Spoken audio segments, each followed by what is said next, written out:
पद शतपथी जगन्नाथ संस्कृति प्रतिष्ठान परिषद मु जड़े आजीवन सभ्य।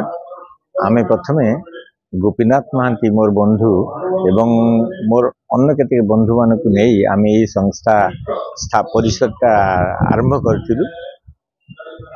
परिषद रे बहुत बहुमुखी कार्यक्रम होती। परिषद रे जगन्नाथ पंचरात्र कार्यक्रम छड़ा भारत वर्ष एवं पृथ्वी विभिन्न जगार जगन्नाथ मंदिर को एकाठी कर जो प्रयास थिला गोपीनाथ महांती साकार कले। आमे सब सहयोग करूँ। संस्था बेस गोटे जगन्नाथंकर जो सांस्कृतिक चेतना ताको प्रचार एवं प्रसार करने एक प्रमुख भूमिका ग्रहण करिछि। बहुत संस्था अच्छी जो मैंने जगन्नाथ प्रचार प्रसार करुचंती, किंतु यही जगन्नाथ सांस्कृतिक परिषद विभिन्न बहुमुखी कार्यक्रम नहीं एक आगो को आगे नहीं जाइछि एवं आगो को आगे नब। आज एठी तमांडो जगन्नाथ मंदिर परिसर रे आयोजित 214तम जो कार्यक्रम एटा आज श्री गोपीनाथ महांती तृतीय श्राद्ध वार्षिकी बंधु 2020-21 मसीहा मे मास 10 तारीख रे से तांकर महाप्रयाण घटी। सी तांकर जीवन काल भर बहुत संस्था गठन करिसेंती। जगन्नाथ सांस्कृतिक परिषद तांकर गोटे बहुदिन इच्छा थिला एवं संस्कृति विभाग सचिव एवं निर्देशक थिबा समय सी जगन्नाथायन बोली जो सब कार्यक्रम करुथिले तार एटा गोटे रूपायन एवं से एटा को से सरकारी स्तर रे न करी बेसरकारी स्तर रे एको करी एवं जगन्नाथंकर प्रचार प्रसार रे ब्रती हेइथिले। आज तांकर ई जो तृतीय श्राद्ध वार्षिकी बड़ दुखद एवं बंधुंकर जो महाप्रयाण हेइछि तांकर तृतीय श्राद्ध वार्षिकी रे बहुत लोक आमे आसीछु, बंधु माने आसीछु, परिवार वर्ग आछंती समस्त सकाकूल सी सतरे जमी जाई नाहंती आम मानक भितरे एबे भी रहिचंती। 3 वर्ष जना पड़ुनी किंतु सबुदिने सी आमर कथारे स्वप्न रे कार्य रे कार्यक्रम रे सबुथिते से रहिथिबे। मो तांकर बहुत शुभकामना करुच्ची सी तांकर आत्मार सद्गति है सी विष्णु ब्रह्मलोक प्राप्ति हो। यही मोर कामना, यही मोर इच्छा।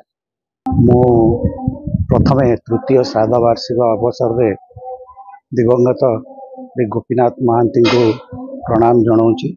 कारण तांको जोगु ई ऑर्गेनाइजेशन आरंभ 2008 मसीह होता।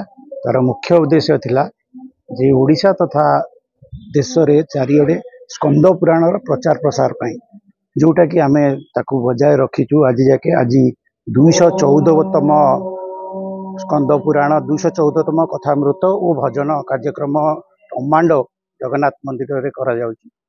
तेणु आमर जो पंडित दासरथी सामंतराय जड़े अनुष्ठान प्रमुख सदस्य सी स्कंद पुराण संस्कृत रु ओडिया को तैयारी करथिले। तेणु सी होचंती जड़े ओडिशा भितर बोधे जड़े भल प्रचारक स्कंद पुराण श्री जगन्नाथ विषय रे। तेणु सी आज आसीचंती। तेणु तार सुजोग समस्ते नबाटा उचित। स्कंद पुराण तांकर भी कथाटा को आमे 16टा भाग करके यूट्यूब रे छाड़ीचु। तेणु से किसी गीत ना कि अलग प्रकार किसी ना, खाली तथ्य अच्छी। तेणु आपण मैंने जितेबाला part 1 part 2 part 3 part 3 part 4 देखिपारे से देखिपारे। तेणु समस्त जीवन सुखमय हो, जगन्नाथ कृपारू समस्त कल्याण हो। आम सदस्य मान समस्त को आशीर्वाद जगन्नाथ करंतु। एहीपरि कार्यक्रम आगामी दिन में बजाय रखा। धन्यवाद। मो बापा श्री गोपीनाथ महांती सी जगन्नाथ संस्कृत परिषद 2008 आरंभ करते किंतु 2012 रजिस्ट्रेशन होता। 2012 रजिस्ट्रेशन होता सी जगन्नाथ संस्कृत परिषद आरंभ करने कारण है सी जगन्नाथ को बहुत भल पाती आ से जगन्नाथ पाखे लीन हो जाते। से जगन्नाथ बही बहुत बही लिखिं एमती कि माने जगन्नाथ लाइफ हिस्ट्री ठार जोटा मंदिर श्रीमंदिर ना जो बही से बही भी सी लिखिं आउ 30टा डिस्ट्रिक्ट बही लिखि ठारू भी जगन्नाथ जो जिनस जो 5 रात्र जोटा होची आजिका डेट रे 5 रात्र हो नथिला। 5 रात्र आरंभ करवा प्रथम आरंभ करते पुरी मंदिर, पुरी आरंभ करते माउसा मंदिर पाखे। ଆଉ ସେବେଠାରୁ ସିଏ ହେଲା ପ୍ରତିଷ୍ଠାତା 8 ଜଣ ମେମ୍ବର ନେଇକି ସେ ଆରମ୍ଭ କରିଥିଲେ ପ୍ରଥମ। ଆଉ ଆଜିକା ଡେଟ୍ରେ 2000 ପ୍ଲସ୍ ମେମ୍ବର ଅଛନ୍ତି। ତାଙ୍କ ସିଏ ଯେତେବେଳକୁ 2021 ଯିବା ପୂର୍ବରୁ 1500 ପାଖରେ ମେମ୍ବର ଥିଲେ, ତାଠାରୁ 500 ମେମ୍ବର ହେଇଛନ୍ତି।